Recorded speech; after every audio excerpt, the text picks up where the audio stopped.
fast curves in America. But, you know, I tell you, every town does seem to have an area where there are some bad curves, and you just need to let people know about it. I was driving down I-24 between Nashville and Chattanooga. I had gotten a call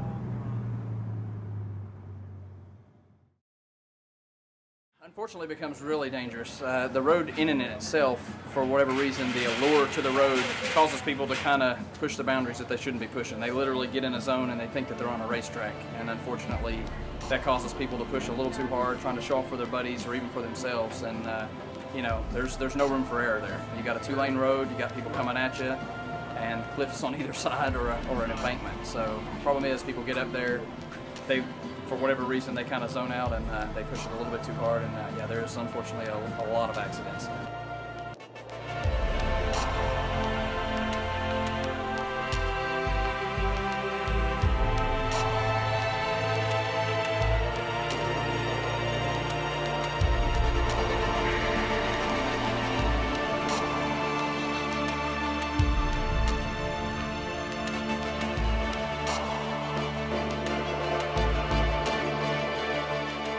Essentially, as far as the Allure of the Dragon, basically now it's world renowned. You know, it's kind of like a race course per se on a public highway. There's 318 curves and 11 miles. Pretty unique experience as far as driving goes.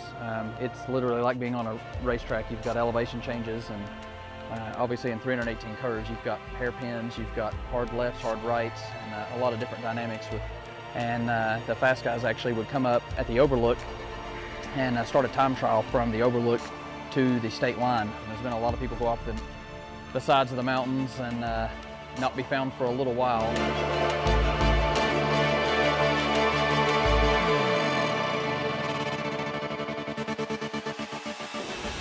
For about 4 years it grew. You know, we started with about 4 cars 9 years ago, and then grew to about 7 or 8. We thought, wow, this is pretty cool. And then it went to about 15, then we hit 25, and then we hit 35, then we hit 50, and you know, these guys hire a helicopter, and it just gets way out of control. And so we're 70, 75 cars, Nova Scotia, Toronto. Heard somebody was here from Alaska.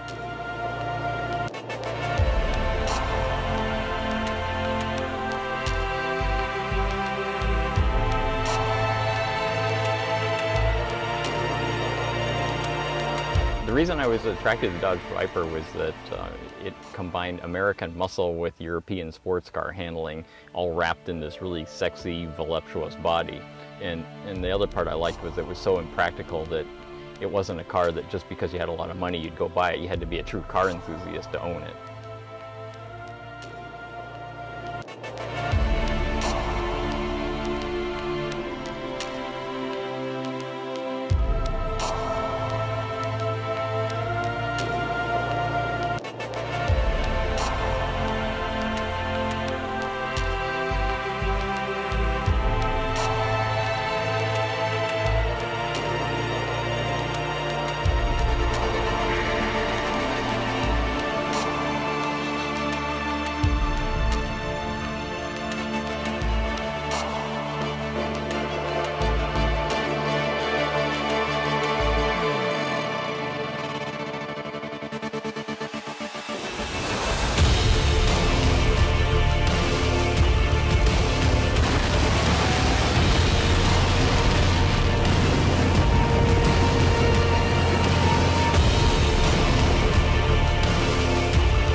It's an interesting question of, you know, what kind of people like the Viper. You know, they come from all walks of life. I'd say that probably the common threads are that they are independent thinkers.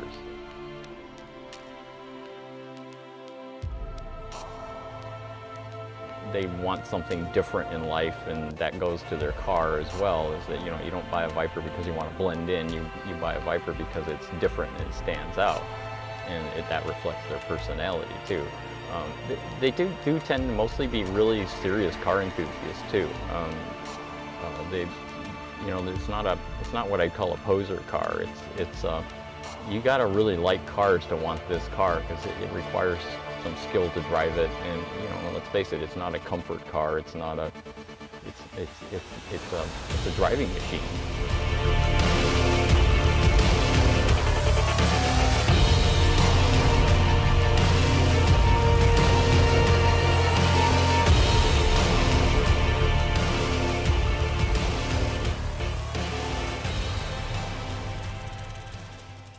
It is a pretty hairy car, though. Honestly, to me, a Viper is the most rewarding car of all the vehicles that I own.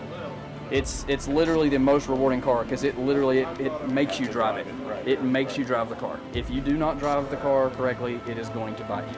So that's one thing.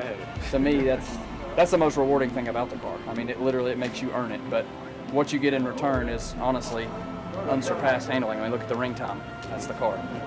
So, I love it.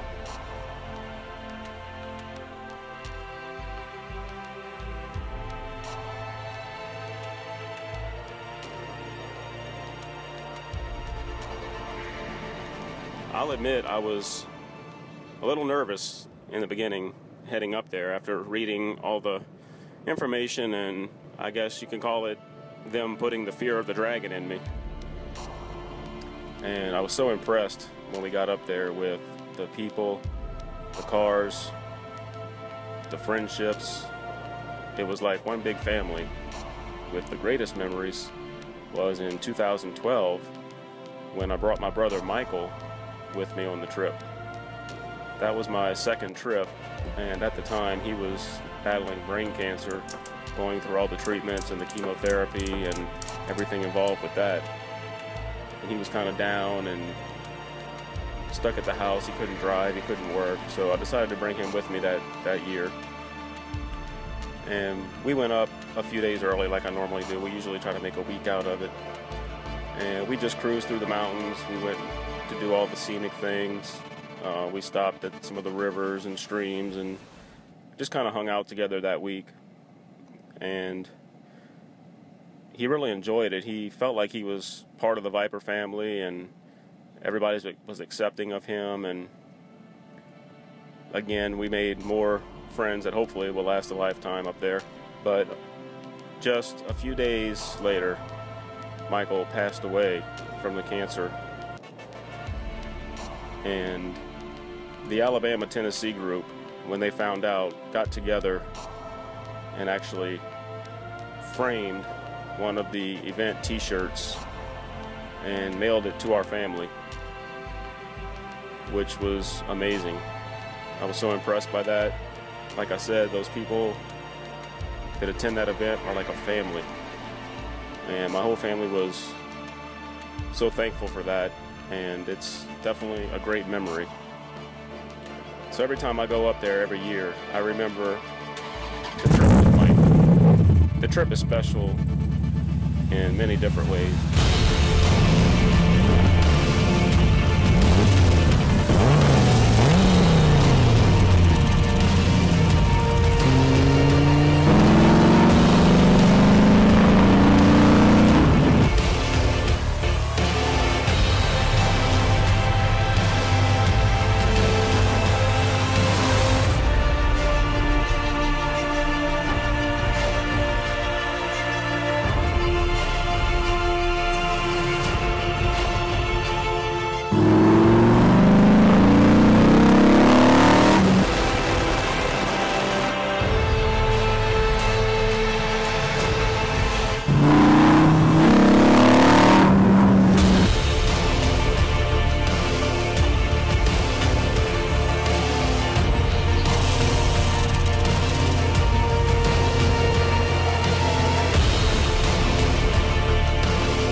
Viper and come join us.